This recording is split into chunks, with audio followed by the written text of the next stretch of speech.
What is the future of Pakistan-occupied Kashmir? Is it going to come to India? The residents of POK will themselves want to join up with India. Indian soldiers are phenomenal when it comes to high altitude. Why aren't the Chinese good at high altitude?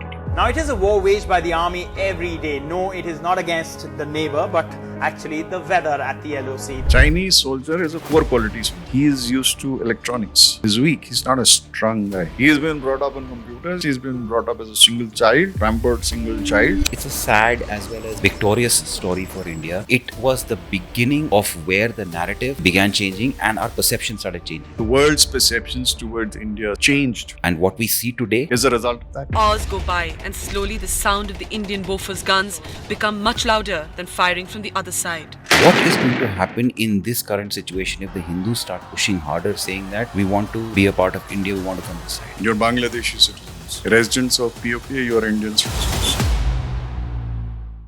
Hello everybody. My guest today is an extremely decorated army officer. He is an alumni of the National Defence College in New Delhi. He is an alumni of the National Defence Academy and also the War College in Mau. He served in Mozambique for a year and was also a part of the United Nations peacekeeping force for 3 years. I welcome Major General Prabdeep Singh Behel on our show today. In our conversation today with Major General Behel, I'm going to deep dive into India and its neighbours. We're going to talk about POK, what is Pakistan doing, our relationship with Afghanistan, the Indo-China standoff, and what is happening in the Bay of Bengal. We are going to understand from his perspective and based on his expertise. So I welcome all of you to Arun Bhagwati Chronicles, and let's get down to starting the show. Sir, how are you doing?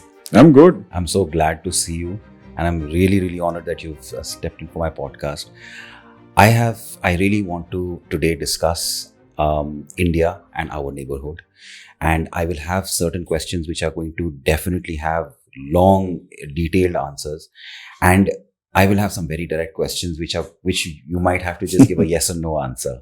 Right, I don't mean to make it controversial for you, but I'm inquisitive, I'm very curious, and I really want to know how you perceive the current situation. So I'm going to begin from one side. So I'm going to begin from our POK area. We'll come towards China, Galwan, and then we'll come towards Bangladesh. So I first want to understand that at this point in time, with the current situation that Pakistan is in economically, what is the future of the Pakistan-occupied Kashmir area? What is happening? Is it going to come to India? A very good question, and I think it's being debated. And we've had even our defense minister, Shri Rajnath Singh, making a statement to that effect that the residents of POK will themselves want to join up with India. It's been my understanding for a very long time. It's not a reading post-abrogation of Article 370. You see, there is so much of disparity between our side and the POK. I'm talking about Kashmir as such. And, when you go back even 10, 15 years and you had people, Indian people, Kashmiris, who had gone on visas onto the other side, and they would come back and they would narrate stories. We are in heaven. And the fact of the matter remains that Kashmir is a developed state. Yes. There's electricity everywhere. There are very few villages where roads are not there. I think it's totally connected with roads. Water is not an issue. Generally, the people are living peacefully. They're all peace-loving.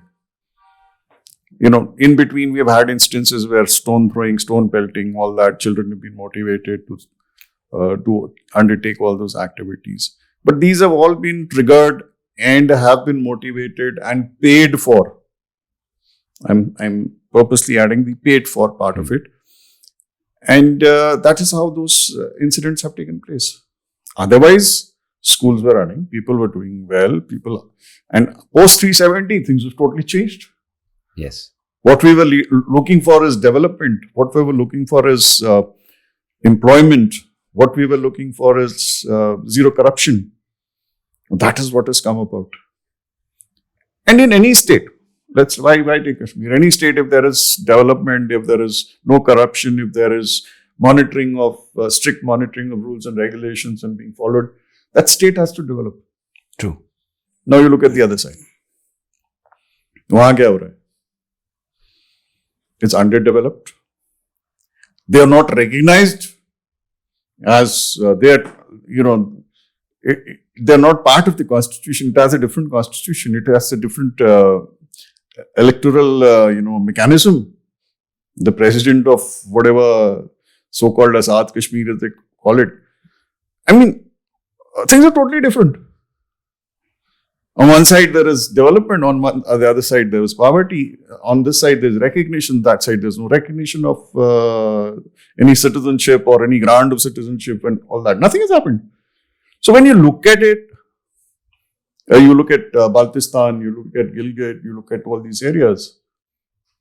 Again, they're not treated as, they have not been absorbed into the folds of Pakistan's.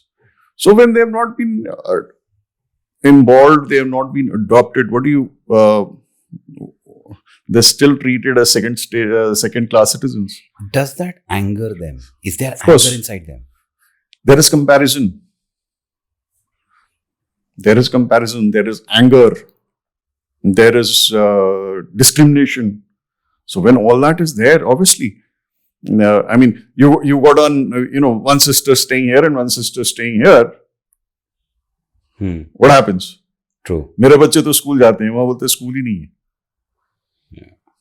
Drastic. That's drastic. And then, as far as we are concerned, all Kashmiris are our brothers and sisters, right? They are open to take part in any examination. They are IAS officers, there are IPS officers, we know of all that. They are professors, they are doctors. Us taraf kya hai? There's nothing over there. So, sooner or later, and with this current economic situation in Pakistan, which is pathetic, I mean, it's a failing state. You know what's happening in Balochistan, what is happening in Sindh, what is happening in Pakhtunkhwa, all that. True. And all that PTI demonstrations which are taking place. There is frustration in the Pakistani public as such. Has the civilian population in Balochistan actually exploded into a full-blown civil war, or is it building up? It's a near civil war. You're almost there? We are almost there. And the time is not very far when it's going to split. What is India going to do in that case for the Baloch people? You see, India directly or indirectly is not involved in Balochistan. Let's get it right. Now, some may say, raw involvement, this involvement. But the fact of the matter is, again, the Baloches have been treated as second-class citizens. There has been no development. When you talk of even the CPEC culminating at Gwadar, the fishermen are all angry, right? The locals who are there around that was supposed to have come up like Dubai. Can't see anything of that sort, not even semblance of development which has taken place. Yeah. And then there is exploitation of all the resources which is there, oil, gas. Who is exploiting it? The Pakis. And they've outsourced to maybe the Chinese. So when you say Pakis, you mean the army, Pakistan army? No, I wouldn't say the Pakistan, because Pakistan army is virtually everywhere. In Pakistan, nothing happens without the Pakistan army saying yes to something. So they have problems with Iran, right? So when they have problems with Iran, the IRG, etc., they keep having those fights which are going on. Yeah, if you remember, there were even attacks which were taking place. I remember. Yeah. So all that, then you have the Chinese presence in Balochistan. Now the Chinese are very smart. They agreed on to CPEC fine. Now what they do is the Chinese will promise projects, and you'll be very happy. The country is very happy. This happens all across. The country gets very excited that the Chinese are going to make so much of investment and our place is going to develop, etc. So when they carry out their development, they're doing it in exchange of something. Some mining activity, some oil, exploration activities, some infrastructure development activities. So you feel good. That country feels good. But sooner or later, what do? They get their own labor. Yes. The Chinese get their own labor. When the Chinese get the labor, the locals are looking around, what happened? The raw material also comes from China. So, they are just expanding their territory, so to say. Not creating employment. Not creating employment for the locals, and that is what is happening in Balochistan. So, you're not giving employment to them, you're not giving, bringing about prosperity in the region. So, obviously, there is anger amongst the Balochis against the Chinese. Are the Balochis reaching out to India for help? Are they reaching out to the Afghans for help, the Talibans for help? You see, all these, it's a natural phenomenon when you're anti, a particular state. Then you try and reach out to others. Whether it's happening or not, I cannot state. Okay. It cannot be, if you ask me that, is there direct involvement? Are they coming forward? In my opinion, maybe they have approached, but have we agreed to it? I have my doubts, because as Indians, we are very cautious of all these things. Pakistan can keep saying what they want to say. But as Indians, as I know India, and as an organization, as a country, we don't want to get involved in all these things. We want to stay a little clear, because India is a growing economic power. True.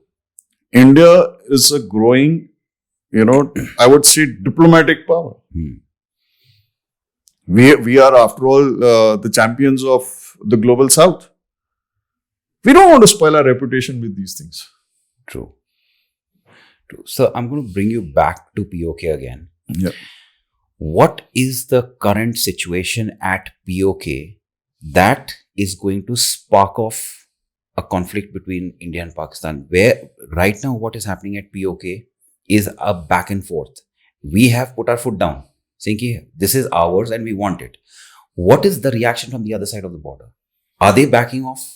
Or are they calling out for China? Is there a distant call saying that, no, help us? Because I think the Belt and Road Initiative is also supposed to go through that place. It passes through that. Now, you have the residents of POK, Kashmiris, who have been, separated, and Pakistan has occupied their homeland, and which rightly belongs to us and which we rightly claim.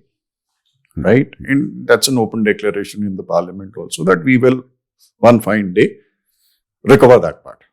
That's our overall aim. After all, hamara aisa hai, we must get it back. What is happening there? Does Pakistan want that to happen? No. Does China want that to happen? No. Why? As you rightly said, the CPEC passes through it. The lifeline connecting China and Pakistan through the Karakoram Pass passes through this particular area. So obviously it is not in Pakistan's interest to see that, the POK gets reunited with India. So they will do their level best. But the locals, earlier there was no local uprising. There were no protests.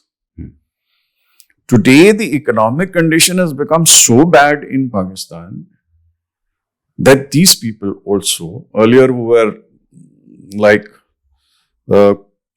under coercion, I would put it that way, are no longer coerced. They are there to fight it out, and they are already waving the Indian flag, and they are taking out protests saying that we want to get back and we want to reunite with India. So Pakistan Army, now if you have seen the uptick in activities in J&K, and the modus operandi has also changed. True. Ambushing, use of weapons, sophisticated weapons. There are no terrorists available today. I like the way you're saying available. Yeah. So, who's coming in? You put in, bits and pieces. You have veterans. You have one or two Paki soldiers who are leading a group. After all, the tactics has changed. It has become militarized. So there is a shift in tactics, and which is of concern to us. Earlier, they would not dare ambush. Yeah. There would be standoff attacks. Yeah. So the trend has changed. Now, trend has changed. Why? Because now you've got a better trained, so to say, terrorist. And when I say so to say, it necessarily is not a terrorist, right? In the terrorist sense. True. He is a trained individual who is, used to launching such attacks. I'm not for one saying that Pakistan Army is directly involved. But definitely, the training, the equipping, the guidance, they want to take it to the next level. So, this must be really frustrating for the Pakistan Army as well, because Obviously. earlier they had a free hand over there. Now they're getting a solid pushback. Recently, unfortunately, I think there were two military personnel who were martyred in Kashmir. I saw it on the news. Is there a strategy that we have that is going to bring this ambush culture to an end from that side, sir? You see, this phenomenon is recent as far as ambushes, direct confrontation within South Kashmir. This is something new, or there is a shift. So obviously, I'm sure my friends who are still in uniform are wary of it and are changing their tactics and their thought process to deal with it. The basic thing is, if we have zero infiltration, this will not happen. That's my question. That is there a strategy that we have in place to completely block this off? You see, if you recollect the last 2-3 years, things were a little peaceful. And now it is just recent 3-4 months that we have seen an uptick. So now what happens is the military also has to continuously balance its forces. So and then you have the China standoff. So a few forces had been taken off from this area and put on the other front, because this was getting peaceful and that was getting hotter. So obviously there was some movement which took place. So the thinning out, this is a fallout of that kind of a thinning out which took place. So I guess those troops are on the way back and they'll be redeployed and this will be put to an end. What I have noticed is that we've always had a problem with Pakistan. There's always been a back and forth with Pakistan, whether it's geopolitically, whether it is to do with Kashmir or, world media. We've always had this thing. Now with the Indo-China standoff, it seems like Pakistan is taking a breather that, okay, we've got China who's bothering India and we can take a breather.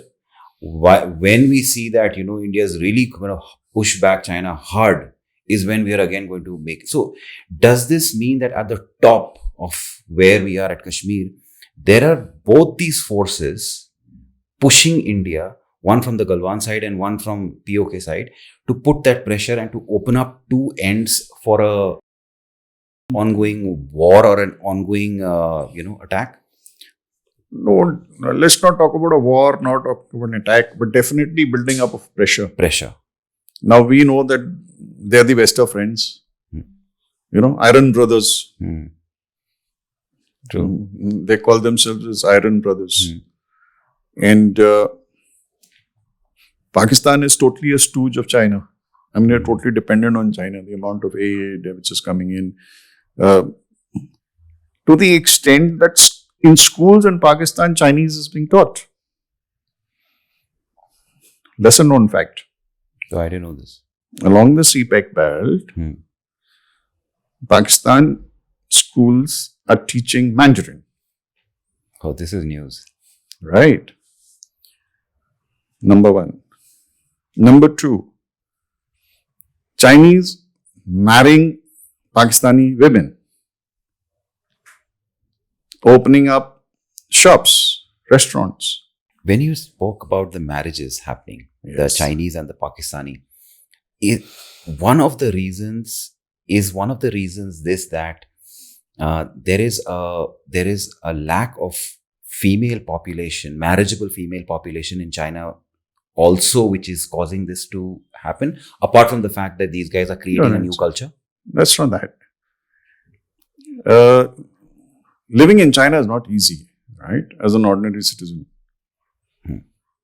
The political watchdogs, you can't do what you want to do in Pakistan, in China. True. You're totally under watch. But when you're in a different country, you can do what you want to feel like doing. Yeah. So this is what is happening. Okay. And there is poverty in Pakistan. So basically, China is going to ensure that Pakistan does not disintegrate into parts, because there is a lot of conversation, and I would want to quote even Dr. Subramaniam Swamy had said that Pakistan will eventually break into 2 or 3 or 4 parts. Is it true that this will happen? Because every time that we see that Pakistan is going down, the ship is sinking, from somewhere there is some aid comes, from somewhere something comes. And I think they're the only Muslim country that is nuclear capable. Yeah, the nuclear angle always remains. But the fact of the matter is, disintegration of Pakistan is not in anybody's interest. Whether it is Chinese interest, whether it is US interest, whether it is our interest, India's interest. As far as India is concerned, it's always good to have a stable neighbor. Stability around the neighborhood. And if you have to progress in life, for times to come, you must have cordial relationships with your neighbor. Disintegration of Pakistan means greater instability in the region, right? Which is not good. Whether it's not good for us. It's not good for Pakistan as it is. It's not good for China. It's not good for US. It's not good for anybody. What about Afghanistan? It's not good for Afghanistan. But the possibility of that Pakhtunwa thing, coming about is much more. After all, in the end of it all, there was always been a talk of a Pakhtunistan, a greater Pakhtunistan, a Pakhtunistan, because it's split between both sides of the Durand line. And as you're aware, there's a lot of clashes which continue to take place, and the Pakistan fenced it, and there are a lot of fencing which is taking place, similar to what India-Pakistan fence had. There is a fencing taking place there also, or has taken place. I'm a little dated.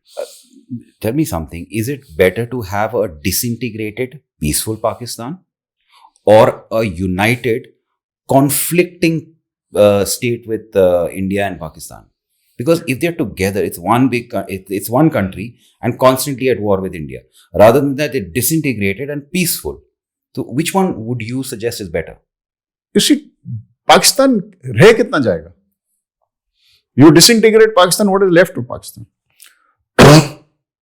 Sindh goes away, Sindhustan, Balochistan goes away, Balochistan is gone. Pakhtunistan, Pakhtunwa, all that is gone. The POK part is reversed back to India. So what is left? Punjab? Very small. Very small. As it is, Pakistan is just Punjab only. It's ruled by Punjab only. That's a fact. So there'll be stability in the Sindh, there'll be instability in Balochistan, there'll be instability in the north. So there's chaos only. So it's better to talk to one guy than to talk to, four different people. But In my opinion, disintegration is not in India's interest. It may take place May. On its own. And that will be the making of Pakistan. But is it in our interest? No, it's not in our interest. And we should be looking at a stable Pakistan. But unfortunately, that, when you look at, when you read and when you look at on the TV or you look at the blogs and vlogs, and the state is bad. People are fed up. They really do not know which direction it is going. There is huge comparison with India. A common man, there is huge comparison with India. So, as far as, if you ask my frank opinion, Pakistan is it's an insignificant state. But it's being kept alive for some reason. For the same reason, nuclear state, terrorism, route to Afghanistan, connection with China, it is being kept alive. It is being bailed out at every stage because no country wants it to disintegrate. So before I start talking about Galwan and I start talking about the standoff over there, I want to first touch upon India-Nepal relationship. We've had a very long, beautiful relationship with the Nepalese people. I studied in a school which was started off by an ex-colonel from the Nepalese army, Shashi Shamsher Jang Bahadur Rana. My school was here in Cambridge. Grown up with Nepalese people, I used to speak the language. I had a very close association all through because of Gorkha Paltan and 11GR, etc. What has suddenly flipped? It's like a switch has just gone click. What has suddenly happened? Everybody knows it's a Chinese influence, and there was this controversial Chinese spy, some lady who was involved and things like that. I don't want to take names, but what is that switch that has suddenly flipped? And is it going to normalize over a period of time with India again? Because I see these, we keep watching on news the Lipo Lake controversy. Then the new government is apparently printing new notes with a fresh map. I mean, that was a shocker. What is happening over there? You see, now like you said, you have Nepalese connection. I'm also Nepali speaking Siddharth. So, okay. And all throughout my life, I've been amongst the same lot of people. And having studied in various schools. Now, if I speak that language, and I speak the language since I was a kid, and people get very intrigued because I'm not from the Gurkha Rifles. I've been to Nepal alone as a kid. How do you speak the language then? Yeah, that's the thing. I studied in schools, Darjeeling, etc. So, when you look at India-Nepal relations, I think it's a total interference by the Chinese. It is the Communist Party which came under this gentleman Oli guy, who has kind of changed it. I think we also took them for granted in a certain period of time. You have to respect the sovereignty of a nation, which we continue to do so. We respect the Nepalese people as brave warriors, as perhaps a pure Hindu state. Right? Our bonding with the neighboring Hindu state has to be the strongest. Makes sense. I mean, pure Hindu state, right now, neighbor, India is Hindustan. We have to have the strongest of bonding. True. Right? So that bond cannot break and will not break. Okay. Anybody can try. You can try what you want. There will always be pinpricks which will be instigated by certain scholars, so to say, within Nepal, who are under the influence of either Pakistan or China, more so China, to keep on troubling India. Okay. Right? Now, if you think our relations are going to go from bad to worse, what flipped, these are pinpricks. Nepal cannot survive without India. I'm making a statement. They will counter it. If you say so, we are now connected with China. China has made all those roads and railways and airports and whatnot. They are looking at developing their country. Somebody is doing it for me, let them do it. India should have been doing that. I agree. Which I think we went wrong somewhere. And it's not late to mend, our relationships. Do we still have time to diplomatically fix it? No. There is adequate time. We are not in direct confrontation with Nepal. We have a huge Nepalese population in India working. We have still in the armed forces a lot of Gurkha soldiers from Nepal. We have our Indian Nepalese soldiers. We have a lot of soldiers from Nepal as well. Agniveer has created a controversy.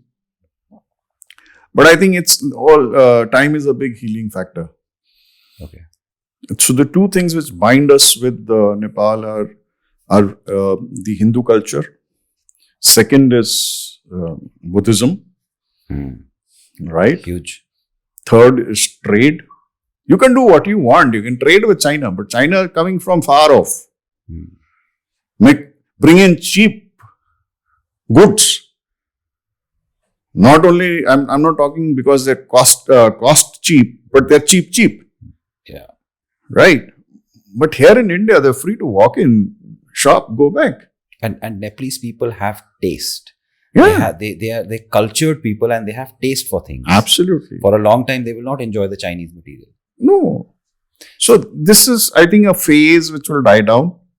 And through our, maneuverability and deft diplomacy, we will be able to. After all, it's a part of us. So I really like your vibe for Nepal. I love share, those guys. Same here. I share the same feeling that you do. I have a lovely vibe for them. No, I love. I think. One has been brought up amongst them. One has been speaking the language. One sings songs with them. One can dance with them. Yeah. So if this is the kind of closeness an ordinary person like me and you can have, we must start respecting. True. So my next question is going to be about Tibet. Why is Tibet strategically so important for China? Why I say China is obsessed about Tibet. Why is this obsession for Tibet? It's the gateway for China for the rest of the world. Because of being the northernmost point? Yes, land route.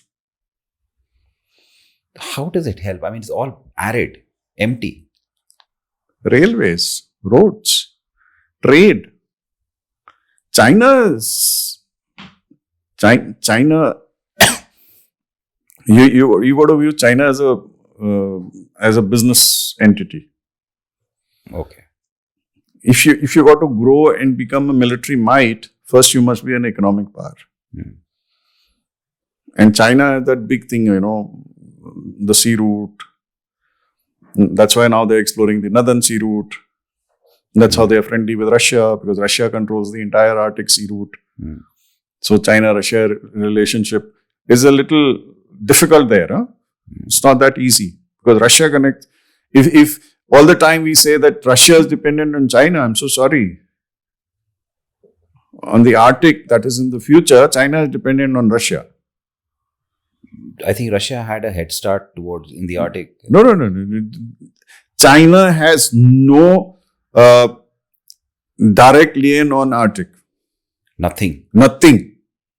Oh, that's amazing. So it's like they need the Russian. They need the Russian. Russians have got about, I think, 300 or 400, that figure, Yeah, I think it's 400, if I'm right. Around 400 all outposts along that coastline. So The largest stretch which touches Arctic with the mainland is with Russia. Some 3,000 odd kilometers, if I'm not wrong. And it has all the... So China needs Russia in the future.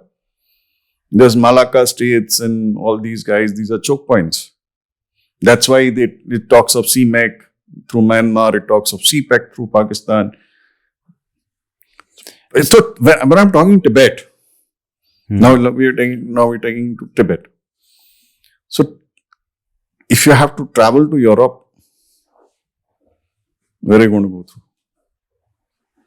Either you go to China, Russia, or you go to Tibet, right? If you want to have a route down to the Indian Ocean, you got to come through CPEC. If you want to go to the Middle East, Xinjiang, right? That is the hub. Control over that hub is extremely important for the Chinese, right? And as far as asserting on India is concerned, without Tibet, they cannot assert on India. That's how it is. Eastern part of China is relatively emptier than the western side of China. The East China, that is towards the sea, East China. East China, sorry. East China is developed. Western And this side, west is barren. mostly agriculture and empty. Empty land. Okay. And as far as Tibet is concerned, these guys are not in favor of, you know what is the Tibetan uprising and Dalai Lama issue and things like that. And there is, in the near future, there is no scope of the Chinese leaving or moving out of Tibet unless it is done with hard force. There's no diplomatic... You'll be surprised the Tibetans may just about say thank you very much. Then Really? what? Yeah. So, Why?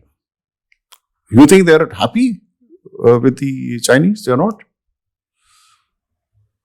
They're not. Why do you think China has suppressed them so much? Why do you think the Dalai Lama issue is there and the next Dalai Lama they want to install it should be their own? Why? So Tibet is an intricate issue. They're looking at Tibet from the tourism point of view. That's why they promote tourism. They're shifting Han Chinese into this area because they want to, that Hanization of Tibet has to take place. That's why they created those villages along the LAC. It's a very interesting phenomenon. Now, this has been happening over time. This is not a phenomenon which is new. 60, 70 years. Over a period of time, they've been trying to win over Tibetans. If you was living in an old house, if there was an old village, they've destroyed that village. Before they destroyed that village, they created a new village. So first they create and then they destroy it. Then they tell these people to shift in there. Either they destroy it or they keep it. Why do they keep it? For build-up of forces. If required, there is accommodation. Right? So, they have an extensive railway network which is there. The roads are amazing. Right? That is for movement of forces, inter-regional, inter-theatre movement of forces, at that high altitude.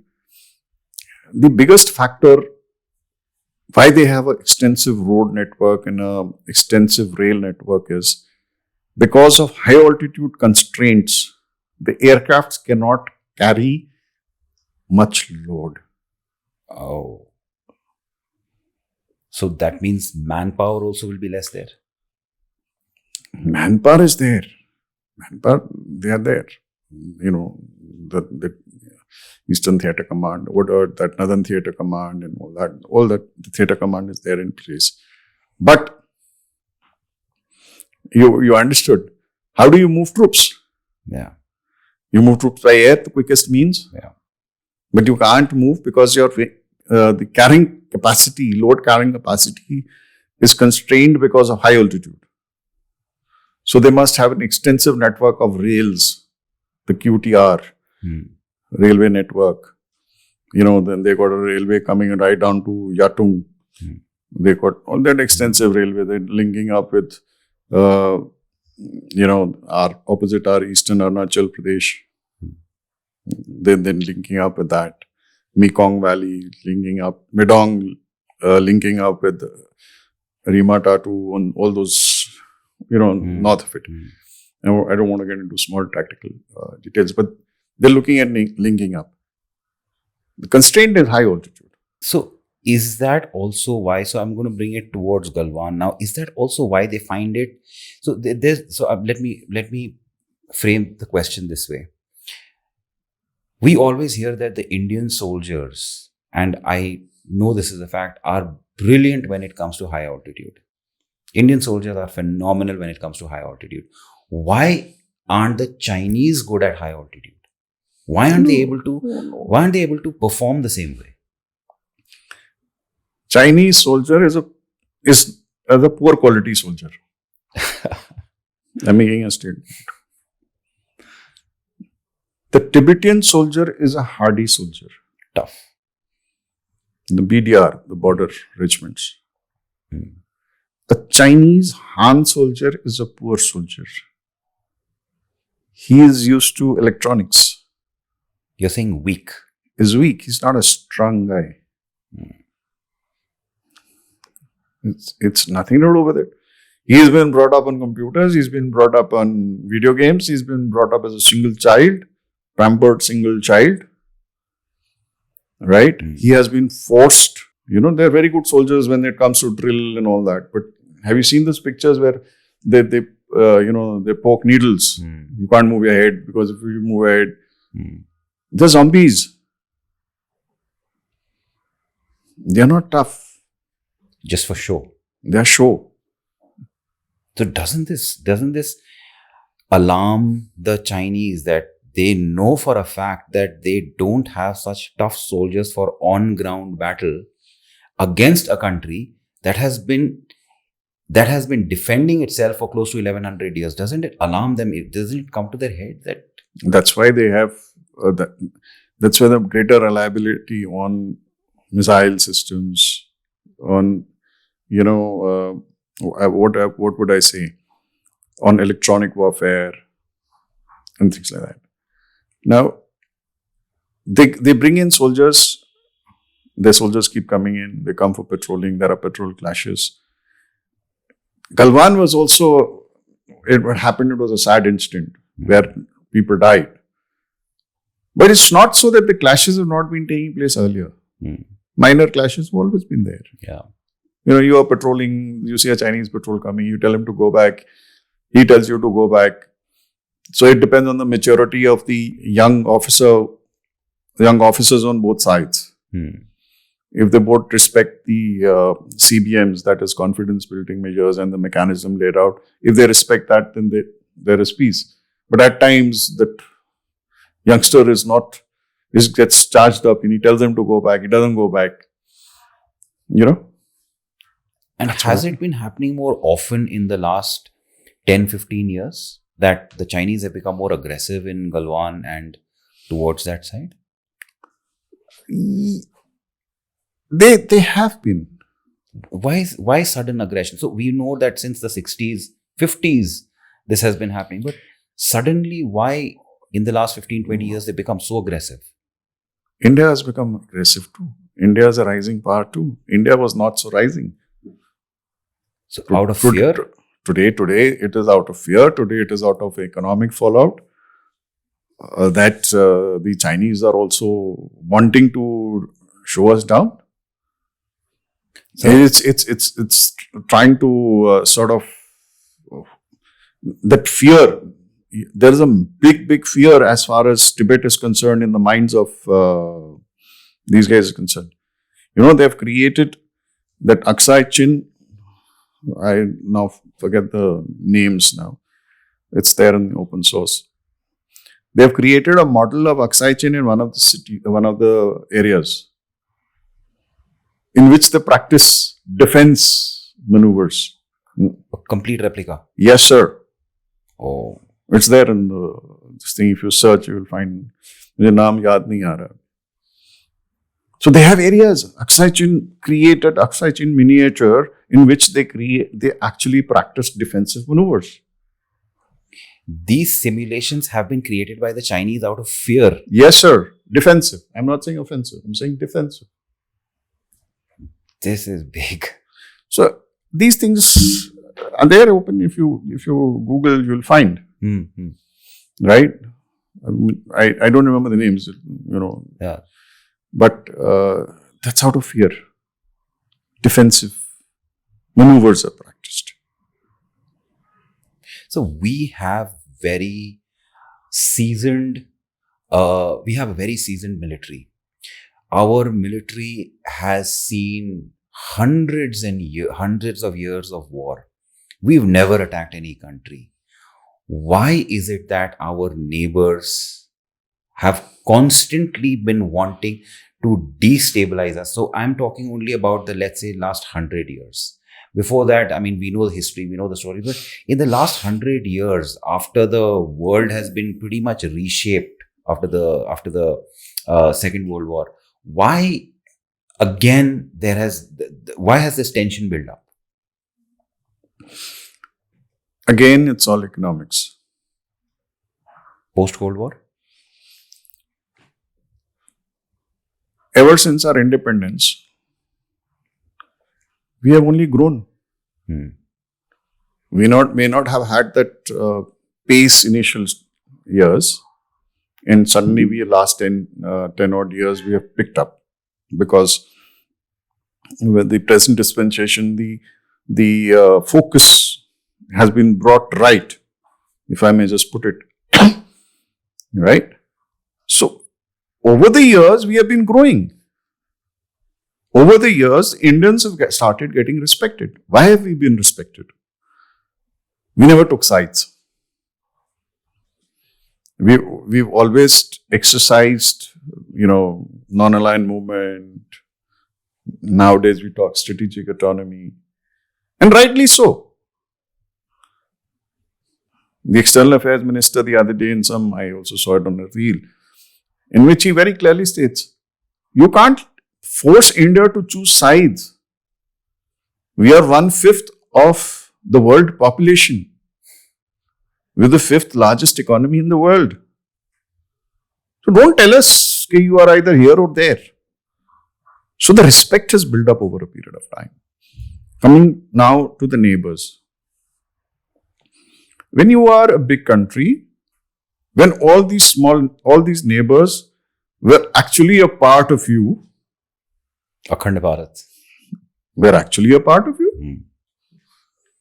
and they broke away for some reason and became independent, whatever be the historical thing. Obviously, that envy factor has to be there. Obviously, India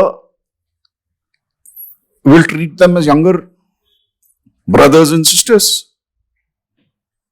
I'm there for you. It's for them to accept us. That's the non-acceptance. Correct. We are also independent. We are an independent country. We are an independent state. But that non-acceptance and saying you're a big bully, you're hegemonistic, you're a big bully, is not right. While we are there for them, they also have to start. I'm not saying towing our lines. I'm saying they have to be along with us to grow. Accept. But if you're going to act divisive, and if you're going to poke problems for us, well, then I'm afraid that doesn't work. We are very clear about what is happening in Galwan. There is a lot of build-up that has happened on both sides. Infrastructurally, both sides have built up a lot. Do you see this coming to an end? Because there have been so many rounds of meetings. Well, do you think it is going to come to an end? I think recently there has been some development. Can you share a little bit about this and your opinion about it? You see, there is a shift there is a shift which has taken place in the recent 2 months, where there is a flurry of activities. There's a little engagement which is taking place between the foreign ministers and discussions to de-escalate the situation. You know, the geopolitics of the world is changing. The geopolitical landscape post-Ukraine, I made the statement 2 years back also, that Ukraine war is changing the entire geopolitical framework of the world. One question, sir. Can you just tell us how? Most of us kind of a little bit of geopolitical analysis that we carry out, it stands very evidently this was a war which could have been avoided. And it could have been avoided because Russia was saying, yeah, don't come, be a neutral state. Be a neutral state. And there should be some kind of a buffer between, after all, when USSR split, 1974, I think. When it split, was there a requirement of NATO still? There was no requirement. I mean, to the anti-USSR bloc, it should have also pretty withered away. It was withering away. The Germans threw them out, right? The number of American troops on Europe reduced. Europe was on the verge of creating its own European defense force. They are a European Union. They were thinking in terms of having an independent European defense force to defend themselves, right? The US didn't tolerate that. The big brother attitude. US in Europe was losing relevance. So now you have the United States coming back. Europe is totally dependent on NATO, dependent on America to defend Europe. Validation. Not validation. If there is no America in this entire game, where is Europe and what is Europe's strength? They are weak. They don't have anything. Yeah, they're weak. They don't have nothing. So basically, America is standing like a big brother. It's a backbone. Yeah. So it was losing its relevance. It came back. The relevance of NATO has been built up again. More countries have joined the fold. Because of this one war. Right? They thought Russia was weak. They tried to sanction Russia. Russia didn't. The strength of Russian economy just has been exposed, that it is a very resilient economy and they can fight back and they can stand the entire 15,000 sanctions which have taken place on different entities. And they've grown. The economy has grown. China and Russia have come together. Iran and Russia have come together. Iran and China have come together. North Korea and Russia have come together. So hasn't it changed? Yeah. BRICS was Brazil, Russia, India, China. Right? What happens? 34 countries are now voluntarily wanting to join BRICS. G7 is getting weaker. So dynamics are changing. Will BRICS challenge? We are digressing a little bit, but I'm really curious to know this.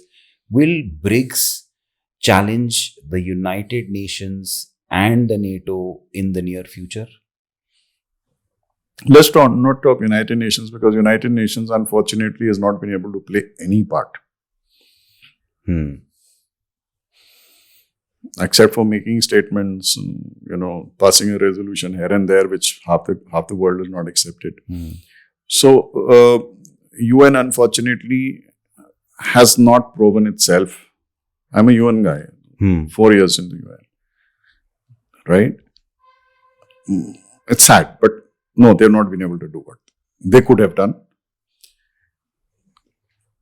NATO has become stronger. No doubt. Militarily, economically, all that. In turn, what has happened? The economy of the European countries has gone down the drain just to strengthen NATO and to fund Ukraine, right? BRICS, on the other hand, got strengthened. Yeah. More and more countries are wanting to be part of. I'll just make a very simple statement. Earlier, there was no social media. There was no social media. True. So, what was coming out was only in the newspapers and in books. Magazines, books, periodicals, written word. There was no social media. What was being fed was what you wanted to feed. You read what was being fed. Understood?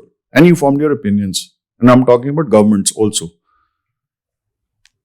Now, with the internet around, available everywhere, say the African countries, they've suddenly realized we've been very fooled. Yeah, that's true. The data is available. People went abroad to study. They educated themselves. They went all over the world and internet, and they did research, and they found that so that independent thinking now has emerged, and every nation today is thinking about itself and not what others are wanting to tell him about his state or country. True. I think internet has played a huge role. Huge role. Internet, social media, the spread of knowledge, the amount of reading a common man is doing today is much more, or available, the material available to read is much more, right or wrong, but it is there. So awareness has come in. Once the awareness has come in, so you know what is right or wrong. True. You get to choose. You get to choose what is right or wrong. Yeah, and then you see what is in your interest is what you want to follow. So this is the dynamics changing. Now what happens between India and China? You got BRICS, you got SCO, you got everywhere. India is there. While we have differences with China, we need to resolve the differences with China to grow economically. Sir, I'm going to, before now I begin with Bangladesh, and I have a question about Myanmar as well. I want to ask you one question, which is that please share your opinion, your thought about what has been the shift in perception about India post-Kargil. No, it's a very valid question.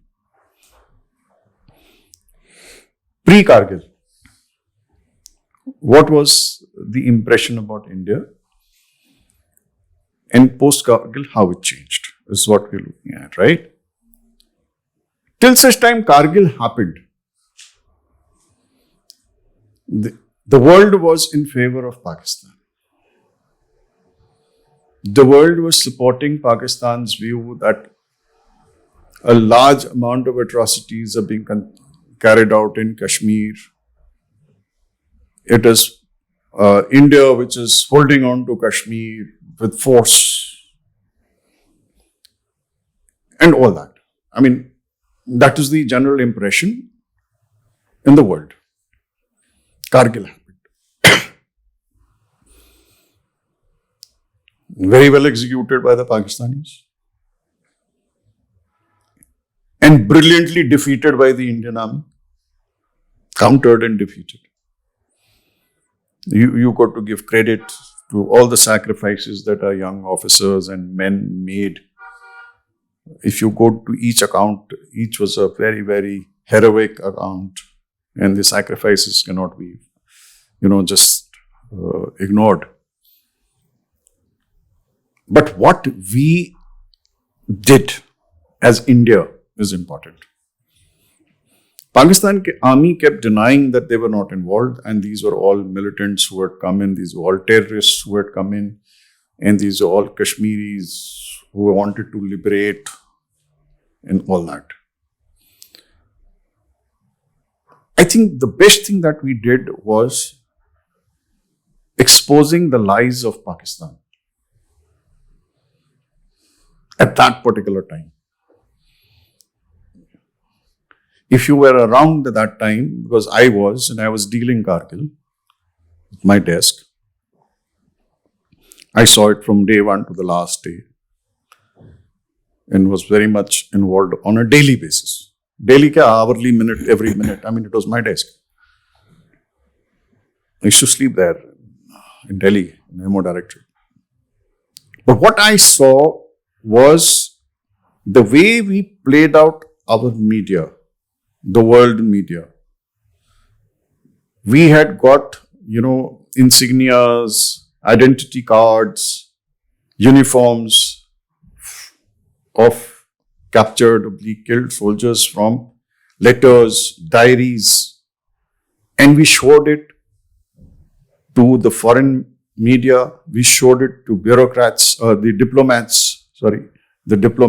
diplomats who came visiting India, or to the, diplomats posted in. And we said, Pakistan on one side says they are not involved, and here is proof. And I was custodian of the proof, so I know. And we would lay it out. And we handed out brochures, and we went all out to convince and tell the world that Pakistan is lying. It was only recently the President Chief has created that little blunder by uttering this. Yeah. So all over the news. All over the news.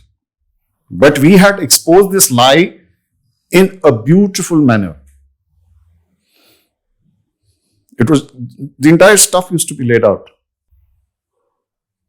Pakistan Army said that we have not crossed the line of control, we are within our line of control.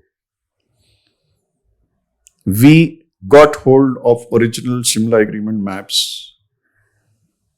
We retransferred them. We convinced ourselves, we convinced them to say that this is the line of control and this is how deep you are. So it was, and then we made those booklets and we handed over to the media and to all those visiting dignitaries, and we made presentations.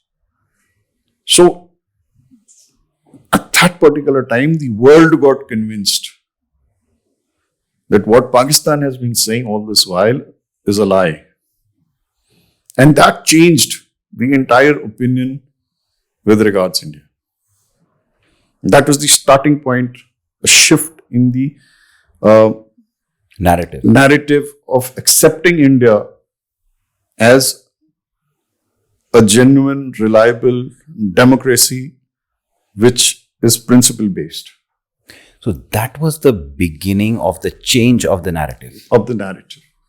So till such time this happened, people thought it was always India at fault. Kargil changed it. We did not cross the line of control.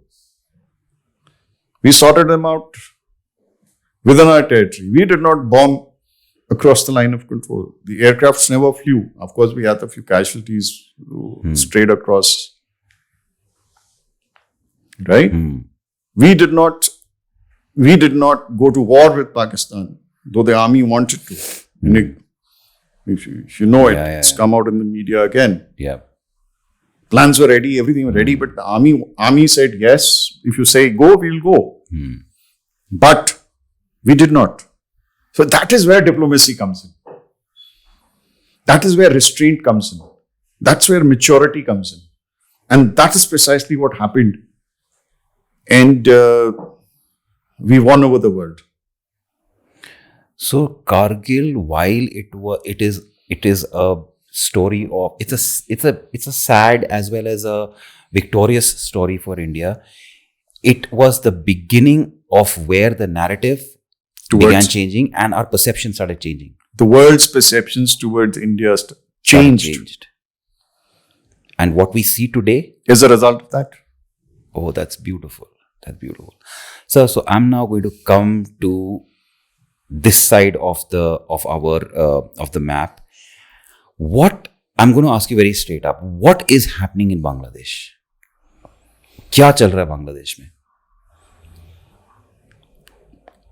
Bangladesh is a sad state of affairs. We all understand. Yeah. The radicals have taken over. They were not happy with the lady, Prime Minister Sheikh Hasina, right? Because she was dealing with an iron hand, right? She took Bangladesh to a level where Bangladesh was being reckoned as a fastest growing economy in a particular time. Growth rate was in certain quarters at about 13%, if I remember correctly. True. Right? It was that pace. The Bangladesh army was considered to be progressing. They have this lovely plan, modernization plan for 2030, and they were following it. And they were building up the army. Economically, Bangladesh was growing. Pakistan was jealous of the growth of Bangladesh. The common man would refer, देखो Bangladesh में क्या हो रहा है और Pakistan में क्या हो रहा है, right? So it was under this ousted prime minister that all that took place. Obviously, it could not be digested by Pakistan, right? Americans. They talk of, a lot of media talk of deep state, America involved. I do not know whether America is involved or not. But definitely, if America was involved, it was involved as a counter to China in Bangladesh. That makes sense. Bay of Bengal. Obviously. So, would you have the Chinese there or would you have the Americans there? Why not the Indians? That's the point. Why not the Indians? But India does not do all that. India respects the sovereignty of countries. Did we see it coming? Many indicators were there about the discontent which was taking place. And I'm sure people, because I've not been in the business, I'm sure the readings were already there. What do you think? So, it seems like there is a huge Chinese involvement. Definitely. There is a conspiracy that there is a CIA involvement. But what I understand is that this is a stage that is being set up. This is some sort of a stage that is being set up. How do you look at this in a situation of conflict between India and China? Now, let's just if you are alluding that Bangladesh would play truant when it comes to an Indo-China conflict, and you're referring to the Siliguri corridor or to the northeast and all that. This is nothing new. This is nothing new. I mean, we all know that the disposition of Bangladeshi forces, where all they are, and what are they meant for. Why does Bangladesh need an army, I want to ask you? That is an interesting question. Does it have a conflict with India? No. Does it have a direct confrontation with Myanmar? Why does Bangladesh need an army? For peacekeeping forces.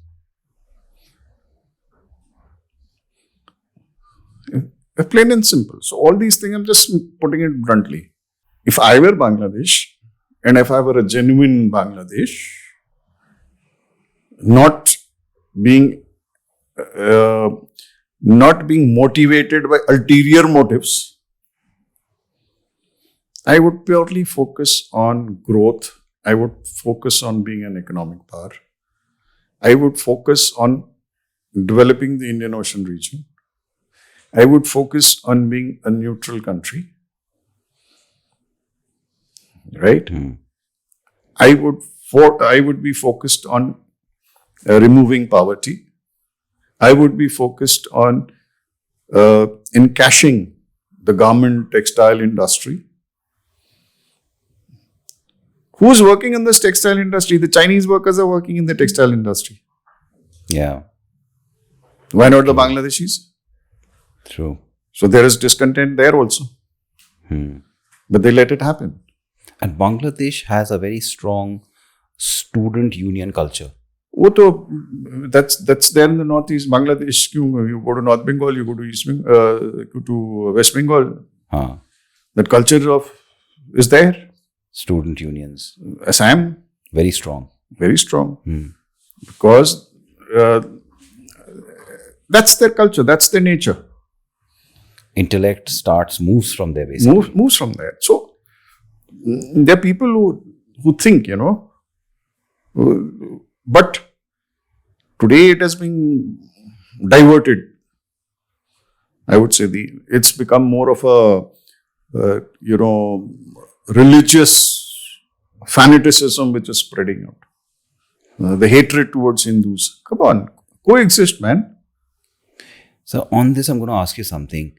The problem that is happening with Hindus in Bangladesh, if the Hindus decide to start actually pushing, like we spoke about, if the people living in POK come knocking at the Indian doors, then what? What is going to happen in this current situation if the Hindus start pushing harder, saying that we want to be a part of India, we want to come this side? You're Bangladeshi citizens. Residents of POK, you are Indian citizens. CA. Bangladeshi citizen. So that will hold first value. Yes. But what about the religious sentiment? There's nothing religious about it. In the news, they said that recently that Durga Puja is stopped when the namaz is read. And then it is resumed in Bangladesh. Yeah, that is their internal situation.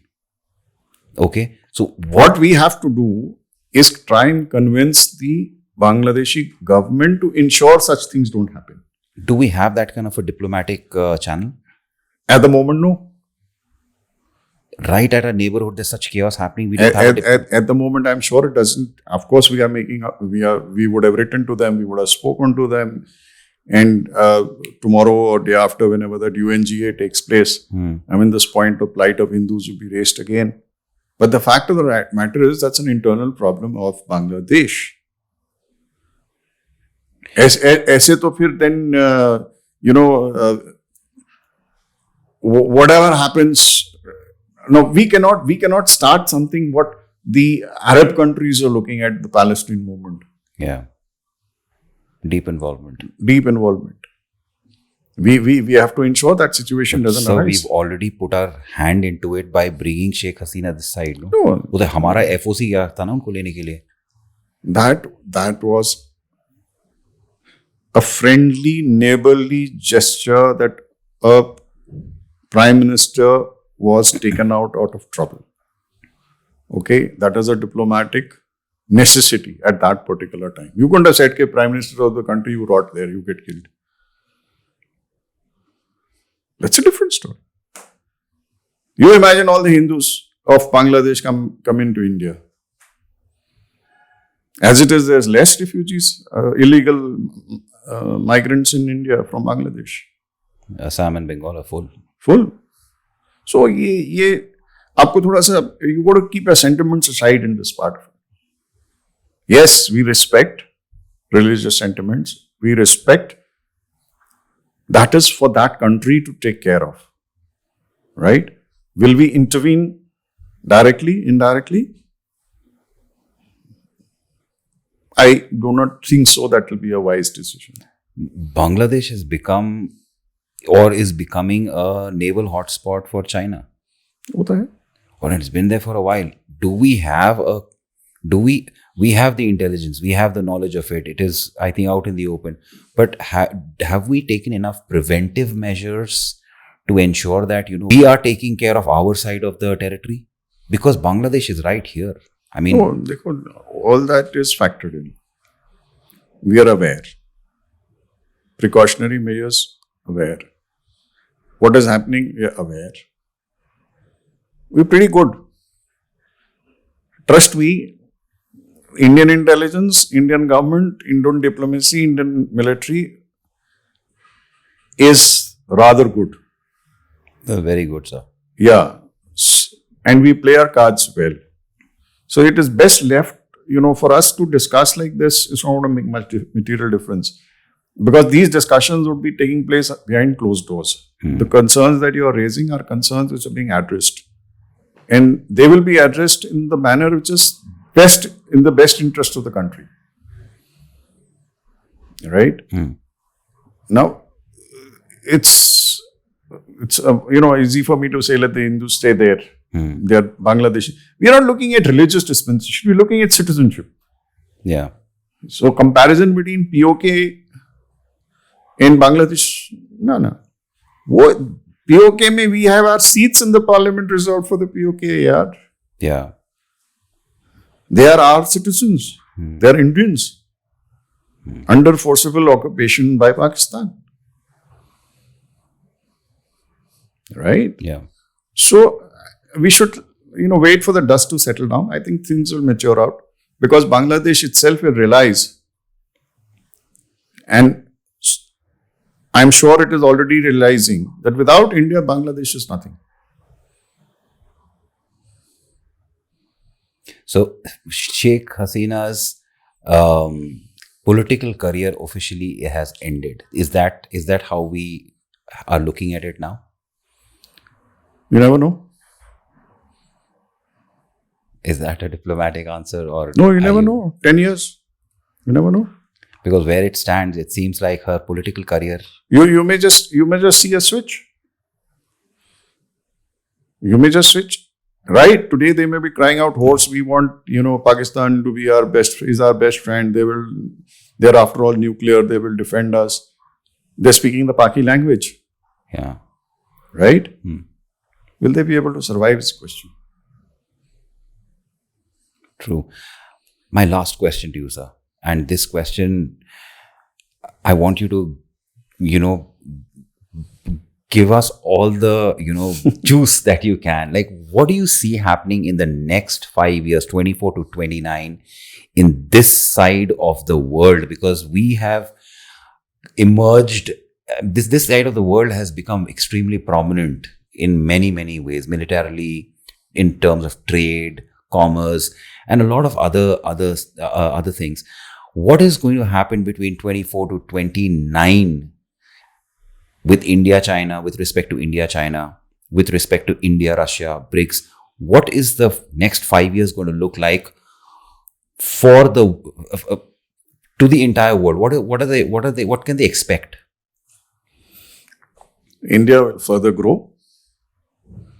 India will grow economically. India will grow militarily. 5 years is too short a period. But the neighbours who today are anti-India will come out on a reconciliatory, they will start reconciling with the fact that India is a growing economy and we got to side with India. The Chinese and Indian relationship militarily may just about stay at where it is. Certain disputes here and there, their disengagements may take place. But economically, there will be growth. And maybe we will become a bigger player in the affairs of the world, is what I see. And the biggest fear that the world has is giving India a seat in the United Nations Security Council. Yeah. And that will come about sooner or later. That's me. Do you think it's been delayed? Delayed deliberately, but it will take place. It will happen, not denied. Not denied. So thank you very much for your insights. Thank you so much for your time. This has been an absolute fantastic conversation with Major General Behel. He has given us his expertise and his opinion about what is going to happen. I urge every one of you to please watch this podcast, go through every bit of the conversation, and grow with our learning. Thank you so much. So thank you very much. Thank you very much. It was good to be on the show. And well, these are all my personal views.